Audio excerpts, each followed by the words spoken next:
नाज़रीन, डेली सालार उर्दू डिजिटल में आप सबका इस्तकबाल है। मैं मुबारक उमरी। आज हमारे साथ यहाँ पर इस लाइव प्रोग्राम में एक ख़ास मेहमान हमारे साथ मौजूद हैं, डॉक्टर मोहम्मद फ़ारूक पाशा साहब, जो कि एजुकेशनिस्ट हैं। आने वाले जो भी लोकसभा इंतखाबात हैं, मुल्क में मुख्तलिफ जगहों पर पोलिंग स्टार्ट हो चुकी है और साउथ में भी जो है कर्नाटक में ख़ास करके इसके जो है 26 अप्रैल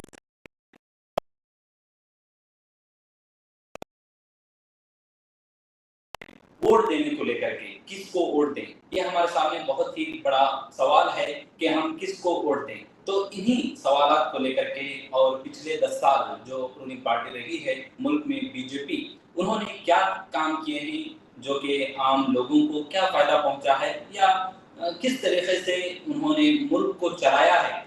इन्हीं सब सवालों के साथ इन पर बात करने के लिए हमारे साथ डॉक्टर फ़ारूक साहब का मैं इस्तकबाल करता हूँ सालार में।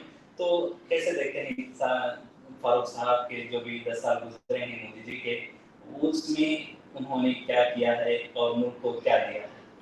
जी, अस्सलाम वालेकुम। जी, आप 10 साल जो रूलिंग पार्टी रहा है, जो भी उनके एक्टिविटीज़ हैं, इससे कुछ लोग ज़रूर खुश हैं, लेकिन बहुत लोग नाखुश भी हैं। लेकिन अब वक्त आ गया है कि हमें सोचें और एक सही कदम लें। वोटिंग के ज़रिए जो सरकार है, जो भी जिम्मेदार लोग हैं, या वो सही है या सही रास्ते पे है या सही काम चल रहा है। अगर नहीं है तो ये सही मौका है, हम लोग वोट करें और उन्हें लेके आए वापस। जो लोग हमारे यानी मुआशरे के बारे में या मुल्क के बारे में या जो भी जिम्मेदार चीज़ें हैं उसके बारे में जो भी काम कर रहे हैं उनको वापस लेके आए। लेकिन बहरहाल हमको ये भी समझना है कि हमको क्या चाहिए था, क्या मिला है या क्या मिल सकता है, इसके बारे में ज़रूर सोचना है। पर्टिकुलरली नौजवानों को इसके बारे में सोचना है कि ये जो जिम्मेदार लोग थे या हैं, उनको किस तरह से हम लोग और जिम्मेदार बनाएं, या अगर बदलना चाहते हैं वोटिंग के जरिए, ये सही मौका है। सब लोग 26 तारीख को, जैसे आप बता रहे थे, अप्रैल 26 को वोटिंग का मौका है। ज़्यादा से ज़्यादा परसेंटेज में वोट करें और एक नया चेंजेस लेके आए या बदलाव लेके आए, ताकि इसका फायदा ये एक मुआशरे को नहीं या एक स्टेट को नहीं, ताकि पूरे मुल्क को इसका फायदा हो सके। तो यहाँ पर अहम सवाल यह है कि खास करके मोदी हुकूमत जो रही है पिछले 10 सालों में, क्या देख करके उनकी जो चीज़ें रही हैं, वो जिन प्रोमिसेस के साथ हुकूमत में आए थे, खास करके 2 करोड़ जॉब्स की उन्होंने बात कही थी, मुल्क को 5 ट्रिलियन बनाने की उन्होंने बात कही थी, ऐसे मुख्तलिफ उनके वादे थे। तो क्या वो पूरे हुए हैं जिनको देखते हुए हम उसी हुकूमत को लाएं, या फिर जो दूसरे अपोजिशन पार्टीज हमारे सामने अल्टरनेट के तौर पर मौजूद हैं, तो कैसे देखते हैं आप इस चीज़ को? जी जी, हिंदुस्तान का जो हम लोग हिस्ट्री देखें पिछले 75 ईयर्स में, हर सरकार प्रॉमिसेस तो करती आई है, लेकिन पिछले 10 साल में शायद ज़्यादा प्रॉमिसेस हो गए। मैं ये समझता हूँ कि बातें ज़्यादा हो गई, काम कम हो गया। तो इस दौर पे हमें ये समझना चाहिए कि इससे हमको पर्टिकुलरली ये आम आदमी को क्या फ़ायदा हो रहा है। पर्टिकुलरली आपको मैं एक 3 या 4 इंसिडेंट बता सकता हूँ। 2014 में जब मैनिफेस्टो निकला था, बड़े-बड़े रूलिंग्स लगे थे, बड़े-बड़े बातें किए गए, बड़े-बड़े बदलाव की बातें किए गए और बहुत कंपैरिजन हुआ। लेकिन 2024 में यानी 10 साल के बाद कुछ ज़्यादा फर्क नहीं दिख रहा है। हालांकि कुछ चीज़ें और बिगड़ गई, स्पेशली आप यूथ एम्प्लॉयमेंट का स्टैटिस्टिक देख लीजिए, या आप जो भी जीडीपी का देख लीजिए, या जो इकोनॉमिक ट्रिलियंस बात कर रहे हैं, जो भी है, आप अपना पूरा खर्च जो भी बढ़ रहा है उसके आंकड़े तो आसमान छू रहे हैं। तो इन सबको देखते हुए कहीं ना कहीं एक आम आदमी को आज लग रहा है कि बदलने का वक्त आया है। ये बदलाव तभी होगा तब सब लोग एकजुट कर आके, हम लोग तो इवन सुप्रीम कोर्ट भी यही कह रहे हैं कि सब लोग वोट करें, 100% वोट करें, 100% वोटिंग करें। लेकिन जितना हम लोग पिछले इलेक्शन देख रहे हैं, प्लीज उससे ज्यादा से ज्यादा वोट करें, लेकिन बदलाव तो जरूर आना है। लेकिन हमें ये भी साथ साथ समझना है कि बदलाव के लिए हमें सही लोगों को भी चुनना है, वो भी जिम्मेदारी है। सिर्फ बदलाव लाने से बदल नहीं सकता, सही वोटिंग करके सही इंसान या पॉलिटिशियन को सही जगह पे लाना भी एक जिम्मेदारी है। तो वो जिम्मेदारी हमें लेना है। और हमें जब ये 10 साल के हम जो स्टैटिस्टिक्स जो भी ले रहे हैं या हिस्ट्री देख रहे हैं, बहुत कुछ सिर्फ पेपर ऑन पेपर ही रहा है, मतलब सिर्फ बातों में रह गए चीजें, या सिर्फ या स्टेटमेंट में रह गए, या सिर्फ एडवर्टाइजमेंट में रह गए। लेकिन ये आम आदमी आज खुश है कि अगर ये सवाल हम अपने आप को करेंगे तो मायूसी होगी, क्योंकि कुछ चीजें ऐसे थे जो सिर्फ दिखाया गया, या मैं ये कह सकता हूँ कि कुछ सपना दिखाया गया, लेकिन हकीकत कुछ और ही है। और आज के दिन भी लोग सिर्फ और सपनों की बातें कर रहे हैं, या कुछ इस तरह की बातें कर रहे हैं जो अनरियलिस्टिक है, जो आम आदमी सिर्फ देखता ही रह गया और कुछ सोचता ही रह गया कि इन सब चीजों का अंत कब होगा या कब चेंजेस आएंगे। तो बहरहाल हम लोगों को ये समझना है कि अभी वक्त है, सही मौका है, सही डिसीजन ले और बदलाव लाने का पूरा जिम्मेदारी लेके कोशिश करें। अभी जो हुकूमत है 2014 में इसको इत्तेदार दिया गया था कि मुल्क में अच्छी तब्दीली आएगी। 2019 में देखा गया कि एक क्वेश्चन एक प्रोपेगेंडे की तरह फैलाया गया कि मोदी वर्सेस हू, के मोदी के मुकाबले में कोई नहीं है। लेकिन 2024 में भी क्या ऐसा माहौल बनाने की कोशिश की गई है कि अगर वो चीज काम नहीं आ सकती है तो पोलराइजेशन के जरिए से 2024 का इलेक्शन जो है वो अपने हक में करने की कोशिशें माहौल नजर आ रहा है। तो क्या लगता है आपको कि ये जो प्रोपेगेंडा 14 में जो काम किया है, 19 में जो काम किया है, 24 में भी वो काम करेगा? जी, मैं समझता हूँ अब हालत यहाँ तक पहुँच गई है कि जैसा एक फिल्म में हीरो का जो रोल होता है, मतलब पूरा फिल्म हीरो की इर्द गिर्द घूमती है, तो वही हालत शायद यहाँ का इनका भी हो गया है, जहाँ सिर्फ आप जहाँ भी देखो, आप पूरे कंट्री में, पूरे मुल्क में देखिए, सिर्फ आपको एक ही वोट दिखा है, एक ही चेहरा दिखाई देगा और वो बोलेंगे इनको वोट दो। तो मतलब ऐसा हालत है। और कुछ हद तक वो काम भी कर रहा है, दे सक्सेसफुल ऑल्सो, ऐसा नहीं किए। लेकिन कब तक चलेगा, कहाँ तक चलेगा, ये बोलना बहुत मुश्किल है। यहाँ बात ये है कि ये कुछ काम कर रहा है या नहीं कर रहा है। देखिए, हमारा मुल्क ऑलमोस्ट 1.4 बिलियन लोगों से 140 या 150 करोड़ लोग हैं। आप सिर्फ ये चेहरा देखे या एक इंसान को दिखा के या उनके जो भी अचीवमेंट्स है वो दिखा के तो काम नहीं कर सकते। आपको एक टीम चाहिए, एक नेटवर्क चाहिए, एक सिस्टम चाहिए। अगर वो सिस्टम को लाना है तो आपको सबका कॉन्फिडेंस लेना है। वो कॉन्फिडेंस कहीं ना कहीं कमजोर होता गया है। एक दूसरी चीज ये भी है कि आप अपने चीज एक सलीके से, एक तरीके से, एक सिस्टम से, एक एनालिसिस से आप अप्रोच कर सकते हैं।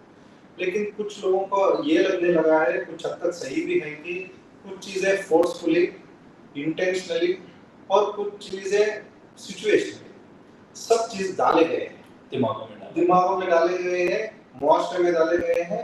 और ऐसे हालात कुछ पैदा किए गए हैं जहाँ पे कुछ लोगों को, खास करके कुछ कम्युनिटीज को टारगेट करके कुछ उनसे फायदा लेने की कोशिश की है, और कुछ हद तक वो कामयाबी हुई है। यहाँ मसला ये है कि जब हम मुल्क की बात कर रहे हैं तो कोई भी इंसान या कोई भी कम्युनिटी मुल्क से बड़ा नहीं, हम सब ये है, साथ है, और हमको साथ साथ ही आगे बढ़ना है। लेकिन कुछ लोग इसका फायदा गलत तरीके से अपने फायदे के लिए या कुछ अपने जो भी मंसूबे हैं उसको पूरा करने के लिए दिमागों में डाल के, परेशानियां डाल के, नए नए चीजें ला के, जिनकी कोई जरूरत नहीं, उनको कुछ लेना देना नहीं, इन सब चीजों में डाल लगता है कि वो गिरे भी तो पैर ऊपर रहने चाहिए, ऐसा लगा है इंटरव्यू को। क्या लगता है आपको कि पिछले 10 साल में उन्होंने क्या किया है, वो बताने के बजाय वो और भी लोगों को खुश करने के लिए मुस्तकबिल की बात कर रहे हैं, जो खुद भी उन्हें नहीं पता होगा कि क्या हो सकता है? देखिए, politician will be a politician, और पॉलिटिक्स इस हद तक चले गए हैं जहाँ एक दूसरे के ऊपर कीचड़ ही उठा रहा है, लेकिन सफर कौन होगा? आम आदमी ही होगा। आजकल आप देखें, कोई भी पॉलिटिशियन अपने कामयाबियों का ही ढिंढोरा पीटेगा, ना कि जो करना था या ना कर सके उसके बारे में कोई बात नहीं करेंगे। तो अब वक्त आ गया है कि हम लोग यानी आम आदमी को ज्यादा और चालाक और जिम्मेदार और कंसर्न होने की जरूरत है। जो भी एक्चुअली आप देखेंगे तो जो भी इंटरव्यूज आप वो बात कर रहे हैं दे रहे हैं, आप जो भी रैलीज चल रहे हैं, सब अपने अपने मतलब से या अपने तरीके से या अपने फायदे के लिए या कुछ करने के लिए सिर्फ अपने अपने वोट बटोरने में पड़े हैं। जितना बटोर सकते हैं वो बटोर रहे, चाहे बात करके, गाली देके या पैसे देके, बहुत सी चीजें चल रही हैं। लेकिन ये बात बहुत जरूरी है कि इंडियन मतलब हमारे जो भी हिंदुस्तान की जो आवाम है वो 10 साल पुरानी जैसी नहीं है और इंटेलिजेंट हो गए, नॉलेजेबल हो गए हैं और मोस्ट इम्पोर्टेंट ये भी है कि जिम्मेदार भी है। उनको समझ आ रहा है या आ गया है कुछ हद तक कि कहाँ कहाँ पे गलत हो रहा है, किस किस तरह गलत किया जा रहा है या गलत करने का जो भी मौका है वो किस तरह से वो ले रहे हैं। तो हमारी जिम्मेदारी है, हमको समझना चाहिए कि बोलने वाले 10 बोलेंगे वो अपने फायदे के लिए बोलेंगे, हमको समझना है, उसका एनालिसिस करना है और सही तरीके से लेना है। कुछ ऐसे भी चीजें हैं, कुछ लोग जानबूझ के बोलेंगे, आपको उकसाएंगे, आपको रिएक्ट करने पे मजबूर करेंगे या कुछ हद तक ये भी हो जाएगी कि वो कामयाबी हो जाए। तो हमको सोच समझ के उनकी बातों को कुछ लेना है, कुछ नहीं लेना है, कुछ नजरअंदाज करना है, कुछ समझना है। लेकिन जो भी हो, ये डेमोक्रेटिक का सिस्टम का स्पेशलिटी ये है वोटिंग। जो वोटिंग है वो हमारा सीक्रेट बैलेट सिस्टम है, उसका पूरा फायदा उठा के हमें उनके जो भी सवाल है या जो भी सिस्टम है वो सही वक्त पे उनको जवाब देने का एक मौका हमको मिला है ये वोटिंग के जरिए। और हमको जरूर से जरूर तगड़ा से अच्छा या जो भी मुनासिब है उसका जवाब देना। अभी जो है पिछले 10 सालों में जैसे कि बात करते हैं कि पिछले 70 सालों में वो नहीं हुआ जो मोदी जी ने 10 सालों में किया है। लेकिन जब देखते हैं कि मुल्क की जो इकोनॉमी है या मुल्क के ऊपर जो डेप्थ या कर्ज की जो बात करते हैं, तो पिछले 70 सालों में उतना नहीं हुआ जितना 10 सालों में हुआ। मतलब बिल्कुल डबल कर्ज जो है मुल्क के ऊपर चढ़ा है पिछले 10 सालों में। और खास करके जो भी मुल्क के जो चीजें जो हुकूमत की जो यहाँ के पब्लिक के ही उसको बेच करके उसको प्राइवेटाइज करने के ये जो एक माहौल चला हुआ है उसको अपने जो खरीदी लोग हैं उनको बेच करके, तो इसको कैसे देखते हैं कि जो कर्ज चढ़ा हुआ है मुल्क के ऊपर और जो प्राइवेटाइजेशन का जो माहौल बना हुआ था तो उसको कैसे देखते हैं? ये तो वही बात हो गई कि जो भी कर्ज मिला मैं हर चीज लाके अपना खुद का घर संवारता चला गया। लोगों को लग रहा है कि घर बहुत अच्छा है, हर चीज घर पे है, लेकिन उसके पीछे ये भी समझना है कि वो कहाँ से आए या हम उसको वापस दे सकते हैं या नहीं सकते। कर्ज लेना ये तो हर गवर्नमेंट का एक सिस्टम रहा है, लेकिन हमको दिक्कत वही है जहां हम अपने रिसोर्सेस कन्वर्ट नहीं कर रहे। जो भी कन्वर्टेबिलिटी है यानी कि अनएम्प्लॉयमेंट या नए अपॉर्चुनिटीज क्रिएट करना या अपने यंगस्टर्स को उन सिचुएशंस पे डालना जहाँ के वो खुद डेवलपमेंट के रास्ते पे अपनी रोजी रोटी या डेवलपमेंट या फ्यूचर के बारे में सोच सके। तो इन चीजों के बारे में हमें बहुत सोचना है। और दूसरा ये भी है, प्राइवेटाइजेशन का एक बहुत मसला ये है कि ये हुकूमत से निकल के कुछ चीज चंद लोगों के पास चली जाएगी। ये बहुत बड़ा मसला है क्योंकि हुकूमत की जिम्मेदारी है हर सिटीजन्स के बारे में सोचना, यंगस्टर्स के बारे में सोचना और अपने लोगों के बारे में सोचना। अगर ये प्राइवेटाइज हो गया या होता चला गया तो कुछ लोग ही डिसाइड करेंगे उनको क्या चाहिए क्या नहीं, कुछ हद तक चाहिए और वो अपनी मनमानी जरूर करेंगे क्योंकि उनका एक ही मनसफा रहेगा कि वो प्रॉफिट बनाए। तो प्रॉफिटाइजेशन में ये जो इक्वालिटी रहेगा या अपॉर्चुनिटीज रहेगा वो सफर रहेंगे और इसका डायरेक्ट इम्पैक्ट होगा जो एवरेज मिडिल क्लास इंसान, क्योंकि वो हमेशा से ज्यादा पॉपुलेशन वो हमेशा देता ही चला जाएगा और कुछ लोगों के जेब भरते ही चले जाएंगे। तो वो हालत आज देखने को मिल रहा है, पर्टिकुलरली हिंदुस्तान में कुछ 4-5 अनगिनत लोग हैं जो सब कुछ ऑलमोस्ट जो आम भी देखिए उनका नाम जरूर हो। तो ये सब चीजें कहीं ना कहीं आम आदमी को परेशान कर रही है और हुकूमत भी कहीं ना कहीं जी इन लोगों के साथ शायद शामिल होके कहीं ना कहीं हम लोगों के साथ, आम आदमी के साथ वे नाइंसाफी जरूर। तो जैसे कि मुल्क के रिसोर्स की बात हुई है, तो मुल्क का सबसे अहम असासा या सबसे अहम रिसोर्स यूथ जिसे कहते हैं, वो उसको यूज़ करने में हो या उसको क्या कहते हैं कि किस तरीके से इस्तेमाल किया जाना चाहिए। ये जो यूथ अब जितनी तादाद में इस मुल्क में मौजूद है, वो मुस्तक़बिल में इतनी तादाद में नहीं रहेगी। अगर हम इसको अब इस्तेमाल नहीं करेंगे, तो मुस्तक़बिल में जब ज़रूरत होगी यूथ की, तो ये तो खत्म हो जाएगी। तो कैसे देखते हैं कि यूथ का जो इस्तेमाल अब होना चाहिए वो नहीं हो रहा है, तो मुस्तक़बिल में इसका कैसा असर मुल्क के ऊपर पड़ सकता है? देखिए, आप प्रेजेंट हम लोग इंग्लिश कंट्री हैं जरूर, लेकिन आगे बढ़कर 10 या 15 साल में हम लोग भी जैसे चाइना है, जापान है, क्योंकि हमारे में भी यंगस्टर्स लोग कम होते जाएंगे और middle age and above automatically percentage बढ़ेगा। तो ये जिम्मेदारी बनती है हुकूमत की तरफ से है कि किस तरह से इनको यूटिलाइज करें, लॉन्ग टर्म जो भी डिविडेंड मिलेगा वो उसके बारे में आज ही सोचें। आप अपने यंगस्टर्स को आप देखिए, हमारे जो भी क्रीम लेयर हैं, जो भी यंगस्टर्स हैं, पूरे हर साल 4 से 5 लाख जो यंगस्टर्स हैं वो दूसरे मुल्कों के लिए जा रहे हैं in the search of higher education and job opportunities. तो ये गवर्नमेंट के लिए बहुत ही बड़ा मसला है, किस तरह टैलेंट को रिटेन करें, यंगस्टर्स को रिटेन करें और उनको जो भी अपॉर्चुनिटी बाहर वो ढूंढ रहे हैं वो क्यों ना यहाँ पर ही दें। और दूसरी बात ये भी है कि जो अपने जो भी जीडीपी है, जो भी इकोनॉमिकल स्टैटिस्टिक्स है, वो बढ़ाने के लिए हमको राइट रिसोर्सेज चाहिए, वो यूथ ही है। तो उनको यहाँ पे रिटेन करें, उनको अपॉर्चुनिटीज दिए और उनको ये मौका दें कि वो अपने अपने एरिया में या फील्ड में अपने आप को बेहतर कर सकें। इसके दो फायदे हैं, ये एक बेहतर यूथ बनाना और उनके जरिए और रोजगार भी देना, जो दूसरे यूथ को डे टू डे उनको लाइवलीहुड भी मिलेगा। और अब आजकल ये भी देखा गया है कि हम particularly in the name of development जो भी हम दूसरे मुल्कों के साथ जो भी हमारे रिलेशनशिप है, उसके साथ साथ जो हमारा मैक्सिमम रिसोर्सेज बाहर जा रहा है, मतलब आपका आउटफ्लो ज्यादा है, इनफ्लो कम है, नेचुरली हम लोग डेट पे ही रहेंगे। तो ये सब चीजें एक आम आदमी को समझना है और उस आम आदमी से बढ़कर जो भी फाइनेंशियल एक्सपर्ट है या जो भी गवर्नमेंट के रिसोर्सेस है, उनको ये वक्त है कि ये चीजों को इम्प्रोवाइज करें, या आइंदा बढ़कर ऐसा हो जाएगा यहाँ पे सिर्फ जो कम परसेंटेज है या जो भी सेकेंड लेवल जो बोलते हैं वो रह जाएंगे, जो भी बेहतर है, अच्छे शायद वो और मुल्कों में नजर आए। तो वापस इस तरफ आते हैं कि जो लोकसभा इंतखाबात चल रहे हैं, अपोजिशन पार्टीज जो भी हैं वो बार बार ये कहती रही हैं कि ये इस मुल्क का आखिरी इलेक्शन भी हो सकता है। तो नफरत के माहौल की वजह से मुख्तलिफ जो खास कम्युनिटी को लेकर के मुख्तलिफ जिहाद के नाम से लोगों में प्रोपेगेंडा फैलाया गया था, और खास करके जो कुछ खास स्टेट ऐसे हैं जो कि बीजेपी का गढ़ माने जाते हैं।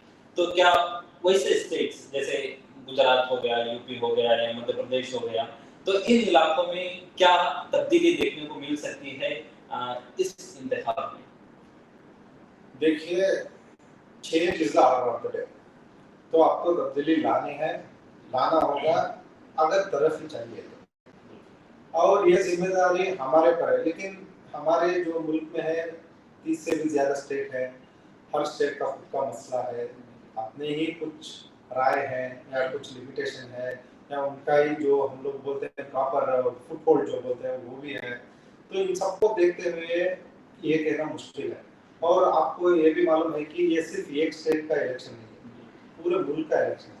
शायद यहाँ पे ना जीते लेकिन कोई और स्टेट में जीत सकते हैं, पूरे जीत सकते हैं, तो आपको मेजॉरिटी फाइनल विन होगी। तो ये बहुत मुश्किल होगा कि सिर्फ एक स्टेट या दो स्टेट कुछ बदलाव ला सकते हैं, लेकिन जरूर एक शुरुआत तो हो सकती है।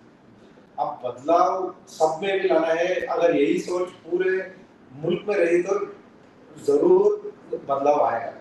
हमको ये समझना है कि ये बदलाव से किसका फायदा है, चाहे हम हो या कोई और स्टेट में है या कोई और जगह पे हो। हर इंसान को ये सोचना है कि इससे सही क्या है, गलत क्या है और इससे किसका फायदा हो रहा है। अगर सबका फायदा है तो सही बात है, चलो हम भी उनके साथ शामिल हो जाएंगे। अगर सिर्फ कुछ लोगों का या कुछ पार्टी का या कुछ पार्टी के मंसूबों का अगर फायदा हो रहा है तो हमें आगे बढ़कर हमें वोट के जरिए बदलाव लाना है और किसी न किसी तरह इस मुल्क को और बेहतर बनाने में हमको भी जुड़ना है। एक आखिरी सवाल फारूक साहब, जिस तरीके से पिछले 10 सालों को अगर हम देखें, लैक ऑफ विजन कह सकते हैं कि विजन नहीं था और मुल्क को एक इमोशनल और कम्युनल तरीके से जो है चलाने की कोशिशें देखने को मिली हैं। तो इस ताल्लुक से जैसे कि मेरा पहला सवाल भी यही था कि आगे आने वाले इंतखाबात में लोगों को जब वो वोट करने जाएं तो क्या सोच के उनको वोट करना चाहिए? इस पर देखिए, वोटिंग एक सबसे पावरफुल वेपन है जो सिर्फ एक डेमोक्रेटिक कंट्री में मिल सकता है। इसका पूरी जिम्मेदारी हमको लेना है, नंबर 1। दूसरा, वोटिंग करने के पहले हमको कुछ चीज़ों के बारे में जानना जरूरी है। सबसे पहले हम किस शख्स को वोट दे रहे हैं, किस पार्टी को दे रहे हैं, उस पार्टी का विजन और मिशन क्या है और वो किस राह पे अपने मुल्क को लेके जा रहे हैं। तो एक कलेक्टिव डिसीजन हो। तो इन सब चीज़ों को समझकर सिर्फ चंद बातों के लिए या कुछ चंद वजहों के वजह से या कुछ इन्फ्लुएंस के वजह से या कुछ बेनिफिट के वजह से वोट करना छोड़ दें। अभी शायद वक्त आ गया है कि हमारे वोट को हम खुद समझें कि वो कितना इम्पोर्टेंट है और जिम्मेदार है। और उसके साथ साथ ये भी समझना है कि आप ये वोट या एक एरिया से बदलाव नहीं ला सकते, लेकिन अगर सब एरिया मिल गए या सब लोग मिल गए तो जरूर बदलाव आ सकता है। तो हम ना सब ये वक्त है कि हम साथ साथ चले, सोचे समझे, वोट करें और वोट करने से पहले देखेंगे या पिछले 10 साल या 20 साल में क्या क्या चीजें हुई हैं, कौन आपका सही माने में लीडर हो सकता है। लीडर वही हो सकता है जो सबको साथ लेके चले और लीडर का विजन सिर्फ अपना या कुछ लोगों का डेवलपमेंट है, पूरे मुल्क का डेवलपमेंट है। तो इन चीज़ों को समझना और समझकर वो सही रास्ते पे हमको लेके जाना, प्लस वोटिंग के जरिए सबको लेके जाने की जिम्मेदारी है। और आखिरी हमको ये भी समझना है कि हम बहुत लोग ये कहते हैं, हमको सुनने भी मिलता है कि हम एक लोग या कुछ लोग चंद लोग क्या कर सकते हैं। हम वो नेगेटिव थॉट से बाहर आना है, हमको पॉजिटिव थॉट से जाना है। बेशक आप एक या 10 लोग कुछ नहीं कर सकते हैं, लेकिन सब 10-10 लोग मिल गए तो वो बहुत बड़ा तादाद है नंबर है। तो हमको